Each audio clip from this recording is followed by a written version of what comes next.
জীবন দিয়ে ভালোবাসি নবী তোমাকে,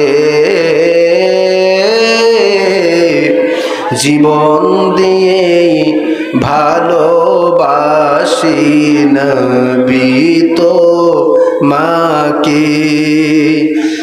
ইয়া রাসূলুল্লাহ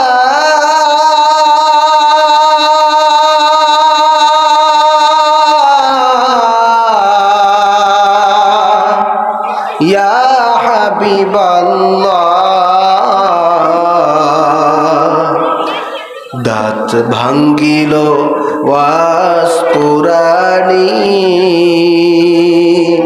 তোমার ভালোবাসায়, ফাতে আলী ঝাপটি দিল তোমার পাওয়ার আশায়। ঠিক কিনা?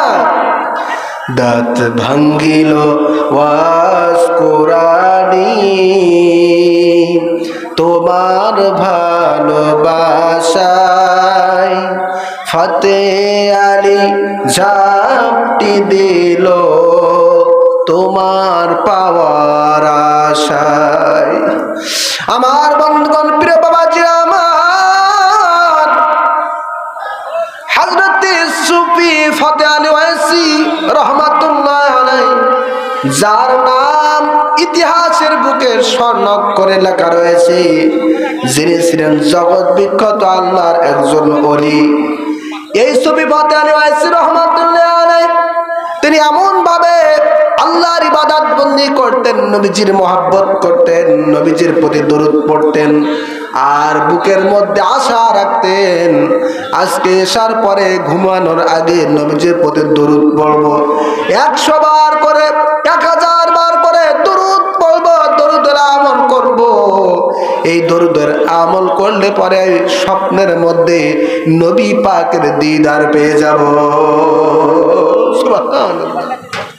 মনের মধ্যে আশা যে আমি দরুদ পড়ব, দরুদের আমল করব, আর নবীজির দিদার পাবো। বলেন সুবহানাল্লাহ।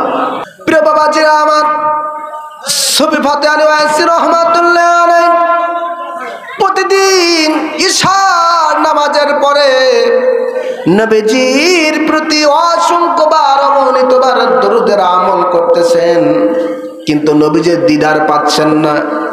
স্বপ্নের মধ্যে নবী পাকের চেহারা মুবারক দেখতেছেন না।